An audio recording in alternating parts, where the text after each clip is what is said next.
Welcome guys, this is Shamsani once again for a new update about gold. तो gold का जैसा कि हम बता रहे थे कि हम सुपर बिलश मूड में बैठे हुए हैं कि इसने सेल ही जाना है और सेल में जाने की इसकी प्रोबेबिलिटी बहुत बहुत बहुत बहुत ज़्यादा है इस वक्त। और हम मसलसल अपनी पोजीशंस को सेल की डायरेक्शन में ऐड करते जा रहे हैं।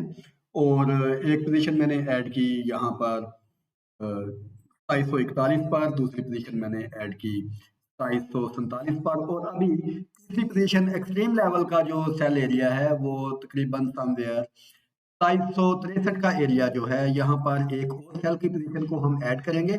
और बिकॉज इसकी एक और रीजन हमारे सामने आ गई, वो ये कि एक्सट्रीम पॉइंट ऑफ इंटरेस्ट पे 4 आवर टाइम फ्रेम के एक्सट्रीम पॉइंट ऑफ इंटरेस्ट पे अब यहाँ पर एक हेड एंड शोल्डर भी बन गया है। और हेड एंड शोल्डर की जो प्रोबेबिलिटी होती है, सक्सेस रेट उसका जो होता है वो अप्रोक्सीमेटली 60% तक होता है। और हम इसकी सेकंड लेग पे एक और सेल की एंट्री देख रहे हैं और हम हेड एंड शोल्डर की बेस को भी स्टैकिंग कर रहे हैं। और एक और स्टैकिंग ऑफ द प्रोबेबिलिटीज की टर्म में अगर बात की जाए तो हम एक और प्रोबेबिलिटी स्टैक कर रहे हैं सेल के लिए। इसका जो लेवल है वो है 2760 के एरिया में हम एक और पोजीशन गोल्ड में सेल की एंटर करेंगे और हमारा जो टारगेट है वो $2700 तक का है।